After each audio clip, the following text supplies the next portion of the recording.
Oi pessoal, estamos de volta com o Evangelho de Marcos. Estamos estudando o Evangelho de Marcos, vamos estudar mais detalhadamente o Evangelho de Marcos e depois, quando for chegar em Mateus e Lucas, nós vamos estudar só aquilo que é específico de Mateus e específico de Lucas, porque os dois repetem em Marcos. Então o que nós estudamos em Marcos e se repetir em Mateus e Lucas, nós não vamos ver, a não ser que tenha um aspecto interessante que o Mateus e o Lucas falaram que Marcos não falou. Hoje nós vamos ver o capítulo 1, do versículo 29 até o 39. Então, veja lá, Marcos capítulo 1, 29 até o versículo 31, que é a cura da sogra de Pedro. Jesus sai da sinagoga e entra na casa. Olha que coisa interessante, a contraposição que Marcos faz da sinagoga com a casa. A sinagoga, onde é o lugar do judaísmo, um lugar de opressão, um lugar de exploração do povo, passando para a casa, que é um lugar de intimidade, um lugar de cuidado, um lugar de cura. A relação de sinagoga e a casa. A sinagoga, para Marcos, é o lugar das pessoas contaminadas e impuras. É o mar. O que é o mar? O mar é o sistema de opressão da sinagoga. Esse aqui é o mar.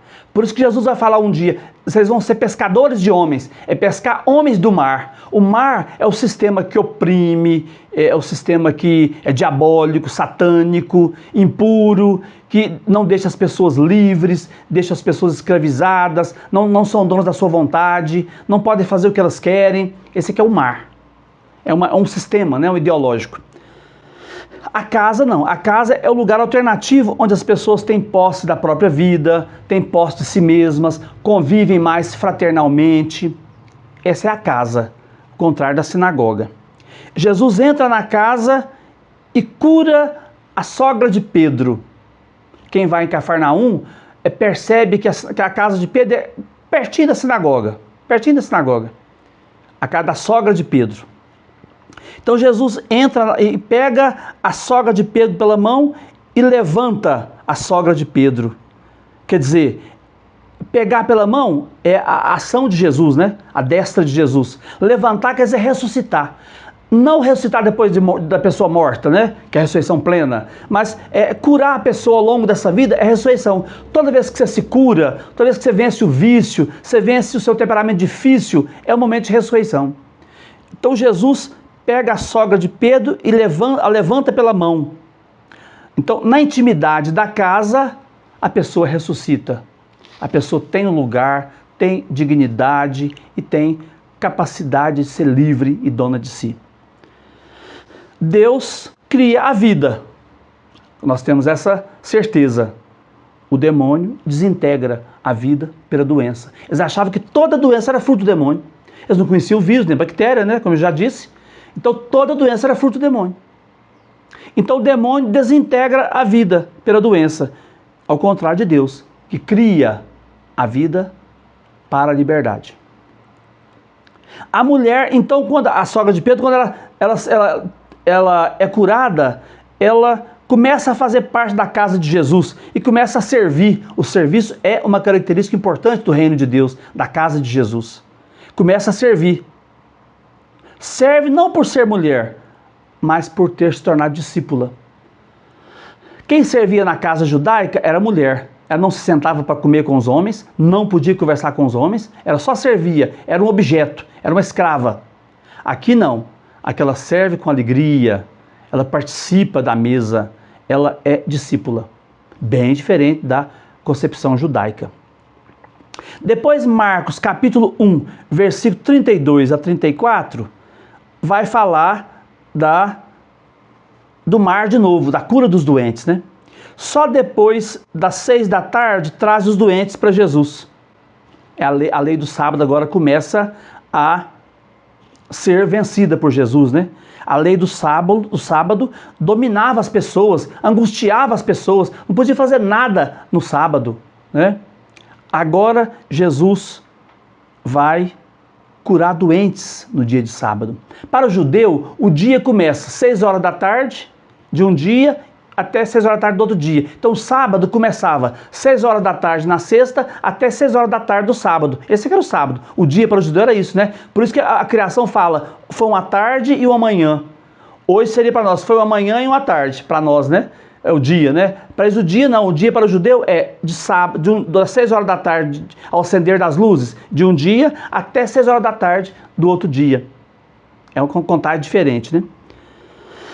O mundo agora é o mar. Para sair do mar, que é a ideologia judaica, é preciso que haja ruptura, é preciso que haja mudança, até mesmo radical, na raiz, né? Radical não quer dizer cabeça dura, não. Radical é na raiz. Radice quer dizer em latim raiz, né? Então, é mudança radical, é mudar na raiz as coisas, né? Aí, o que acontece? Jesus faz isso, sobe das águas, ele vence o mar, ele sai do mar, ele vence essa ideologia, a ideologia que oprime, Jesus dá liberdade para as pessoas. Engraçado também que só Deus e os demônios sabem sobre Jesus, só Deus e os demônios, os homens não podem saber ainda, e o demônio não pode contar, Deus não conta, o demônio também não pode contar. Os homens vão ter que descobrir que Jesus é o Messias. Qual que é esse segredo que Jesus carrega consigo? É o segredo messiânico. É um tema mais importante do Evangelho de Marcos. O homem não vai descobrir de uma vez. O demônio não vai poder contar. O homem vai ter que descobrir aos poucos, através da fé, da perseverança, da confiança, da presença misteriosa de Jesus no meio dele. O homem vai descobrindo aos poucos. Então o demônio não pode contar. O homem tem que descobrir. Quando ele descobre, ele fica mais capaz de assumir. Quando o homem mesmo descobre, ele fica mais capaz de se entregar àquele projeto. Porque ele descobriu por ele mesmo. De dentro para fora, né? Só descobre o segredo do Messias Jesus quem participa da intimidade da sua casa. Quem não participa, não descobre. Quem não vai à igreja não descobre Jesus ressuscitado. Lembra de Tomé? Enquanto ele não estava presente com os discípulos, não descobriu Jesus ressuscitado. Rezando na sua casa, você não vai descobrir Jesus ressuscitado. É na comunidade. É a comunidade que forma a gente. É a comunidade que torna a gente discípulo. Por isso que é preciso ir à igreja, é preciso ir à missa, é preciso ir ao culto. Por quê? Porque é a igreja, a comunidade reunida, paroiquia, que é a casa da comunidade, que torna a gente discípulo. Não é ficar rezando em casa, meditando em casa, só porque você conhece Jesus em casa. Não adianta. Tomé ficou em casa, não conheceu Jesus ressuscitado. A gente tem que ir para a casa, né? Participar da casa, da intimidade da casa, para se tornar um discípulo. A fala do demônio, então, não é uma fala missionária, não é uma fala a partir da cruz. Por isso que ele não pode falar, fica calado. Ele não pode falar. Porque a fala dele não vale. A fala dele não tem aquele espírito de discípulo. Ele não pode falar, né? A fala dele é inconveniente. É uma fala que prejudica o homem. Que faz o homem ficar prostrado. Sem capacidade de agir, sem liberdade e sem vontade. Então o demônio tem que ficar calado. Depois, versículo 1, capítulo 1 de Marcos, versículo 35 a 39, Jesus foge da multidão, porque sabe que a multidão só quer usar a pessoa dele, né? A multidão é sedenta, a multidão é interesseira, a multidão não quer ser discípula. Por isso nós não podemos ser multidão, nós temos que ser povo de Deus, não multidão. Multidão vai para onde, igual a folha de bananeira, vai para onde ela quer, para onde lhe interessa. O povo de Deus não, sabe para onde vai, sabe onde caminha, sabe onde quer chegar. Nós somos povo de Deus e não multidão de Deus. Então Jesus foge da multidão e foge daquele momento dos discípulos, foge para rezar. Por que rezar? Porque ele quer vencer aquela tentação interior dele de ser rei. Todo mundo gostava muito dele, achava muito interessante a autoridade dele, a palavra dele e queria fazer dele rei. Aí Jesus foge disso, né? Ele não quer ser feito rei, não quer. Não foi essa a missão que Deus confiou a ele. Os discípulos querem que Jesus caia nos braços do povo e que ele se torne rei. Então eles vão atrás dele e falam, onde é que o senhor estava? O povo está todo mundo procurando o senhor. Por quê, né? Porque queriam fazer dele rei. E Jesus não queria isso, né? Há um conflito interior dentro de Jesus, né? Atender aquelas expectativas do povo, eram expectativas messiânicas, de torná-lo Messias, ou seguir o Pai, o caminho que o Pai ia indicar para ele, que era o caminho da cruz, né? Qual caminho seguir? O caminho fácil, do poder, da glória, da multidão, ou o caminho que o Pai estava indicando para ele, do sofrimento, da entrega, da renúncia, até chegar na cruz? Por isso que Jesus foge, né? Foge porque ele tinha essa consciência: eu não sou rei, eu sou um servo. Então ele combate Satanás. O que é combater Satanás? O diabo, no caso, né?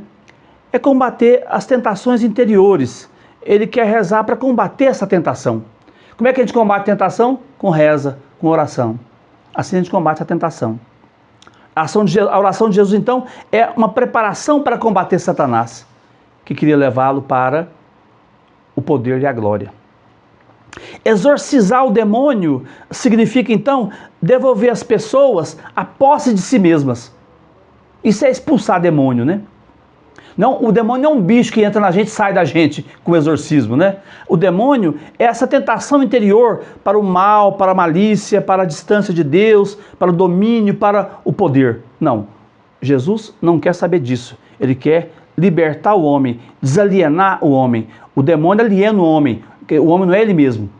Jesus quer que o homem seja ele mesmo. Não interessa que ele seja, o jeito que ele seja, né? Quer que o homem seja ele mesmo. Não quer que ele seja dominado por ninguém, né? Nem Jesus domina o homem, né?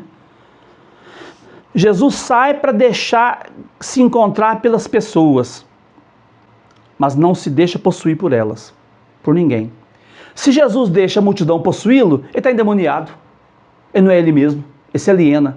Então ninguém domina Jesus. Ele sabe que ele quer encontrar pessoas, não quer encontrar demônios, né? Ele não quer ser possuído por ninguém. Quer dizer, ele não se deixa guiar pelo demônio, ele se deixa guiar por Deus. Por isso que ele reza. Por isso que ele vai rezar, né? Vai orar.